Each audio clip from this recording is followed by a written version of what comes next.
The summer setup is here. Hello and welcome to another BookTube video from me, Lauren, from Lauren and the Books. The summer setup's here, which I'm elated about because it means that I can now lounge in front of my bookshelves, and I do like this background when I'm filming. But it does mean that it's not easily accessible to me, which means that when I'm filming this video, which I'm doing right now, the video of First Line Battle, it means you're going to see a lot of my bum. So get ready to see a lot of my bum, clothed bum. So this is a First Line Battle. This is the fourth one of these I've done. I very much enjoy doing them, what I do is I work my way through my bookshelves going in colour order, so red, orange, yellow, green, you know, the rainbow, and work my way through and take a book from each of those sections and battle the first lines against each other. And at the end of that battle, I have a book that I will add to my TBR for next month. So this month, when I'm filming this, April, I've already done that battle from last month, and The Little Princess by Frances Hodgson Burnett one. So I will get around to reading that, hopefully, this month. So we're on to book number 4 of each colour, so we need to start with the red one. So let me go and get the red one. Like I said, lots of bum being shown this time. There she goes! Boop, boop, boop. 1, 2, 3, 4. So the first red book we've got, number red book 4, is Complicit by Winnie M. Lee, which came out spring last year. I remember really wanting to read this, and let's see if the first line lives up to it. I also remember David being quite into this as well. Oh, the first line isn't very good. Prologue, I see it now. That's not going to win any prizes, which is a shame because I think this book is about sexism and like gaslighting in the film industry. But I see it now. That's not doing anyone any favours. Right, yellow, orange one, here comes the bum. 1, 2, 3, 4. Oh, here she comes. This is Dirt Town by Hayley Scrivener. This came out June last year. By the way, part of the rules is that you're not allowed to read the second in a series, and you're not allowed to reread books that, it's not for reread, it's to get books off the old shelves. And once I've counted 4, if one of those books is one of those, if the book that I've picked, so for instance, 4th book in yellow is The Return, oh no, and the other rule is that they can't have appeared in a previous First Line Battle. So yeah, then I move on to the next book. Look, I don't need to go into details about this. Look, this is all about the first lines, and the first line of the orange book is, we were waiting for things to converge. So the first chapter is called We, Tuesday 4th of December 2001. We were waiting for things to converge. I don't love it, but I definitely love it more than, I've forgotten it because I see it now. I see it now, it's just not a good first line. Right, yellows. 1, 2, 3, 4. There we go. We've had to move along because the next ones were ones that have already appeared. So this is Maybe I Don't Belong Here by David Harewood. This came out in September 2021. It's a memoir of David Harewood's, but we don't care about that. We care about the first line. A letter to the reader.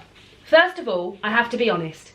This is not what you might call a straight-up autobiography. First of all, I have to be honest. This is not what you might call a straight-up autobiography. That's intriguing. We were waiting for things to converge. Yeah, we're going to go with the David Harewood Maybe I Don't Belong Here. By the way, this is a lovely proof. Look at this sort of like tracing paper that goes over the front of this. So yeah, okay, that's winning. Let's put Orange Boy back. Now we're into Greenland, and the green book is Emma Donohue's book Haven. This came out last summer. Very much enjoy some of Emma Donohue's work, but in the same way, very much found other Emma Donohue books a bit boring. So this could go either way. Monastery, Tree and Stomach Growls. I don't think that's too bad compared to... First of all, I have to be honest, this is not what you might call a straight up autobiography. Tree and Stomach Growls.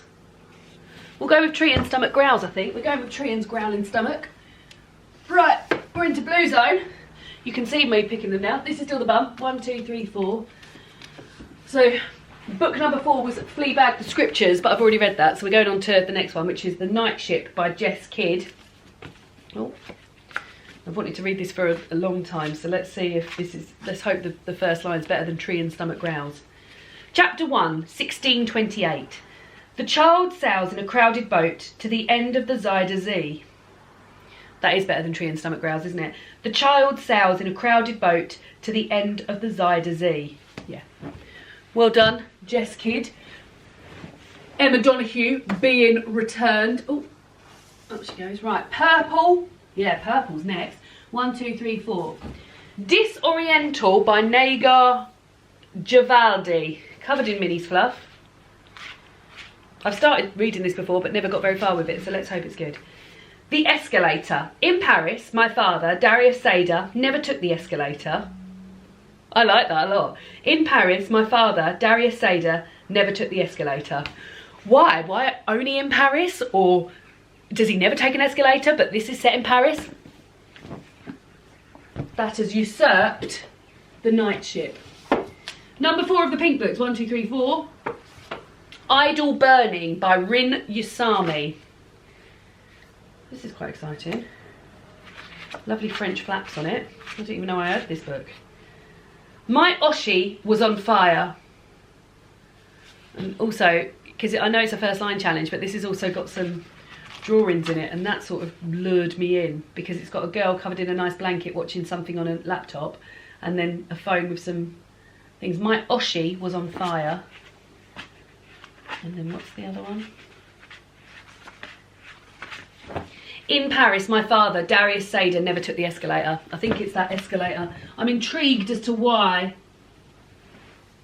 I'm intrigued as to why. Okay, 1, 2, 3, 4. We've had to go along to the next one because the number 4 book was the 3rd in a series. So this is number 5 book. This is Matrix by Lauren Groff. 1. She rides out of the forest alone.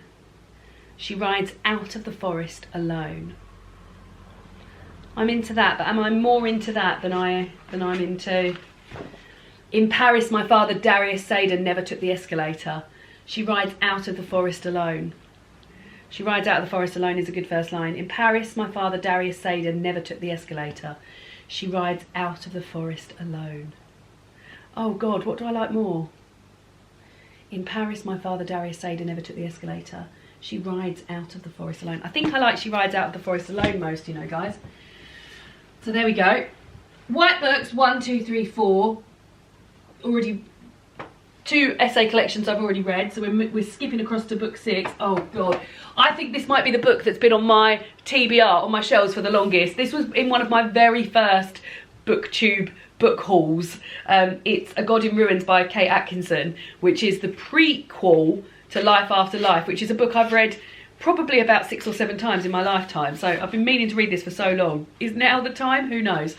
30th of March 1944, The Last Flight, Naseby. He walked as far as the hedge that signalled the end of the airfield. No, I prefer she left the forest alone. Is that what it was? She rides out of the forest alone. Yeah, I prefer that to that. That's a shame. That's a shame. Right, 4th grade book. You're going to see some real bum now because she needs to go all the way down here. 1, 2, 3, 4. Oh, it's a non-fiction, and non-fictions never really do well with the first line. But it's A Cheesemonger's History of the British Isles by Ned Palmer. David bought this for me. I like history told through different things. And this is history told through cheese, and I like cheese. Introduction, fresh out of Red Leicester. Working as a cheesemonger, you get to hear the Monty Python cheese sketch a lot. I am intrigued by that. I think that's the first time that's happened with a non-fiction book because often their first lines are never as gripping as that. Fresh out of Red Leicester. Working as a cheesemonger, you get to hear the Monty Python cheese sketch a lot. I think that's won it compared to Matrix. Right, last one. Black book. She's got to go deep down for this. Excuse-moi. 1, 2, 3, 4. Oh, I think that was it last time, yeah. So the 4th book was Tipping the Velvet by Sarah Waters, which I've already read, so we've had to nip along to Ghosted, A Love Story by Jen Ashworth. Can this beat? Working as a cheesemonger, you get to hear the Monty Python cheese sketch a lot. 1. That last morning, the May sunshine had spilled into the room through a gap at the top of the curtains and woken me before the alarm. That last morning, the May sunshine had spilled into the room through a gap at the top of the curtains and woken me before the alarm. I think cheese has done it. I think the cheese has done it. So, Full face now, no more bum. Going on to my May TBR will be A Cheesemonger's History of the British Isles by Ned Palmer. This also, although I'm excited to hear the history of it all, it looks quite dense. So I think this will be one that I go in and out of as the month goes by. So yeah, hopefully you enjoyed that. I love reading first lines. Let me know down below what your favourite first line is, if you remember any of your favourite first lines. Let me know which of these you think may have won it for you. Would you be interested in reading A Cheesemonger's History of the British Isles by Ned Palmer? Who knows? And I'll see you all again soon for another booktube video. Goodbye!